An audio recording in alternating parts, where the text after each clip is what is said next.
Do not forget my stories, Senua. I am with you still. Out of hell you have come, and now find yourself in Midgard, the world of men. Do not think it any less dangerous for that.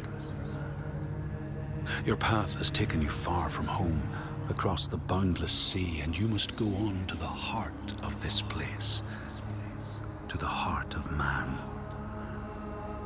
You have seen how the Northmen journey out to conquer, and this is one of their lands, as icy dark as Niflheim, yet as fiery as Muspel. It has not long been claimed, and they try still to tame it.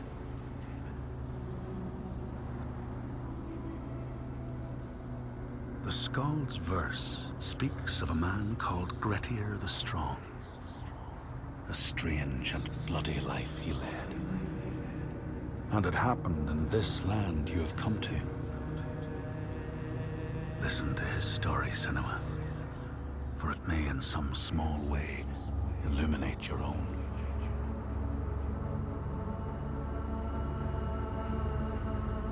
The Skalds say that in Grettir's time, a nearby farm was plagued by hauntings.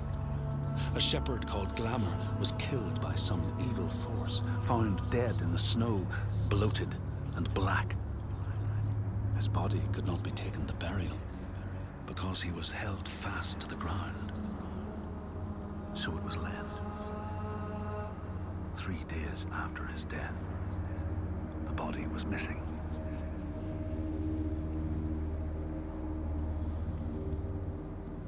The Skalds tell how the revenant Glamour roamed the settlements, terrifying all those who lived there.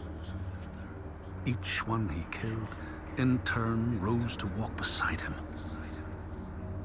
Thus, evil begets evil. But the man Grettir was proud and overbearing, and thought the Droiger no match for his strength.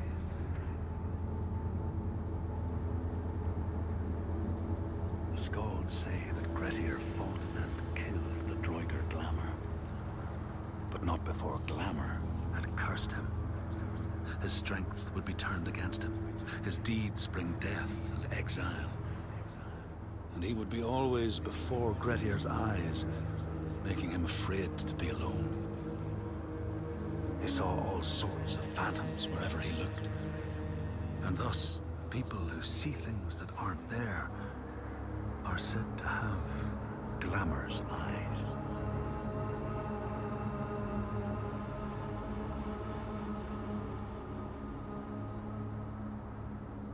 The Skalds tell how in the time of Grettir's kinsman Thorgrim, there was a terrible famine. No crops could be grown, and the fish fled the nets. It lasted years, and the people were desperate. There was no respite even in spring, since terrible gales from the north would rise up and set in for weeks. This is a cold and unforgiving land, Senua.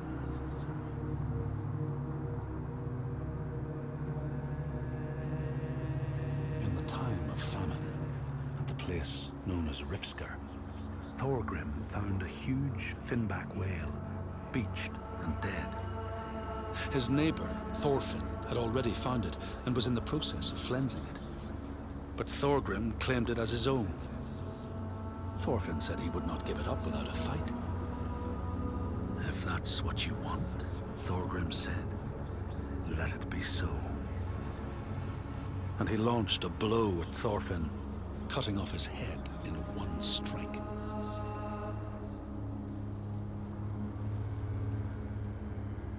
The Skalds say that the neighbors fought, armed only with the knives and axes they had brought to cut up the whale, even picking out the whale ribs to beat down their enemies.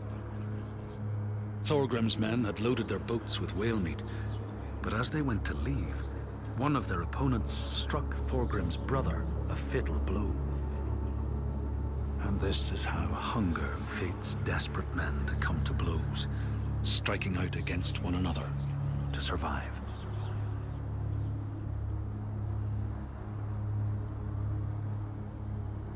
The Skalds speak of the time Grettir, traveling with some others, ran into rough weather and docked their boat on an island. They had not brought fire with them, and the merchants complained bitterly.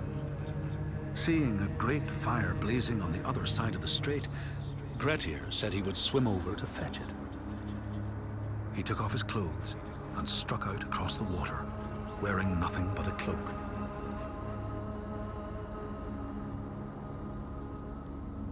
When Grettir came to the farm where the fire was burning, all was peaceful. By the time he reached them, his cloak was frozen stiff, and he looked like nothing more than some huge troll.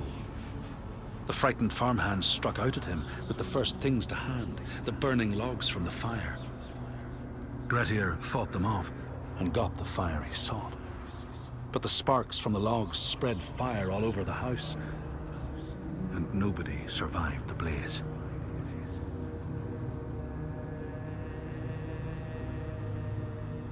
The Skalds say that Grettir swam back across the strait, keeping the fire safe from the water.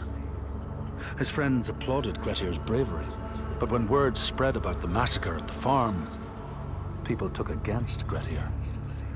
Nobody wanted anything to do with him, and when the news reached the Althing in the summer, Grettir was pronounced an outlaw. All doors would hence be shut to him.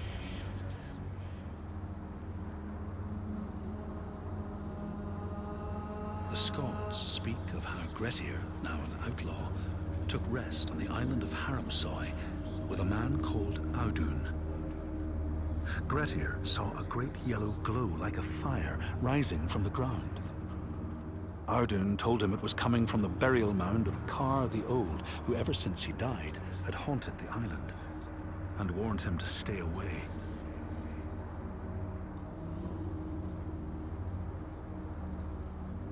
The Skalds say Grettir wanted the sword that was buried in Kar's howe, and would not be deterred from seeking it.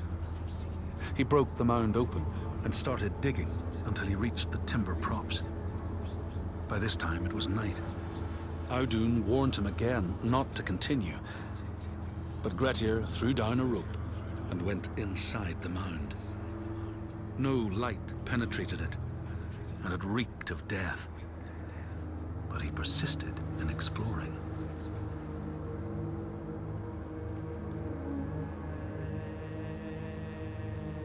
Grettir found the sword he was seeking, Kar's loom, buried in the grave mound.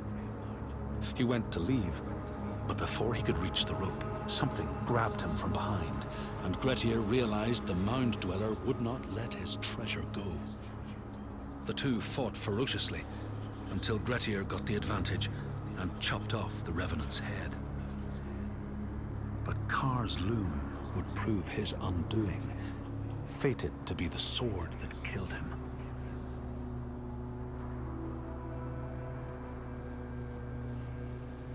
The Skald's verse tells how Grettir made many enemies with his proud and overbearing nature. Always quick to anger, his strength and fighting prowess meant that even the most trivial of quarrels met a fatal end. The kinsmen of those he killed or maimed were angry, and because he was an outlaw, no one was allowed to help him.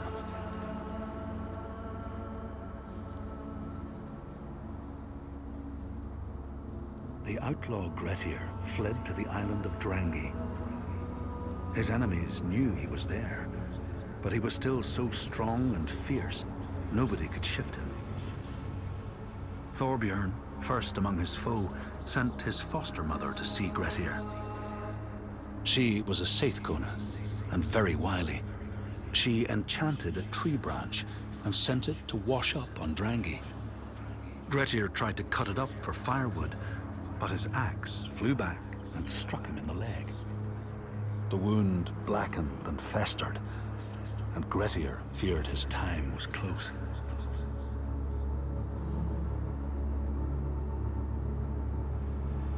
The Skalds say Grettir, wounded by Seithr, was now so weak it was possible for his enemies to defeat him.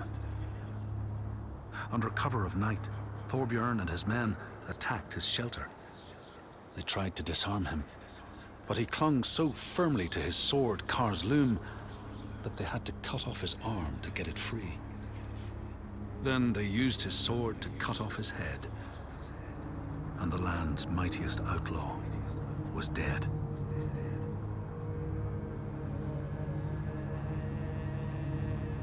As the Droigar glamour had predicted, all Grettir's brave and fine deeds brought him misery. So fate makes prisoners of us all. But it was Grettir's nature that made him fight the Droigar, and Grettir's nature that led to blood feud and exile. So what is truly our prison, Senua? Is our path ordained, and we powerless to change it? Or do we blame uncertain powers for what we ourselves ordain?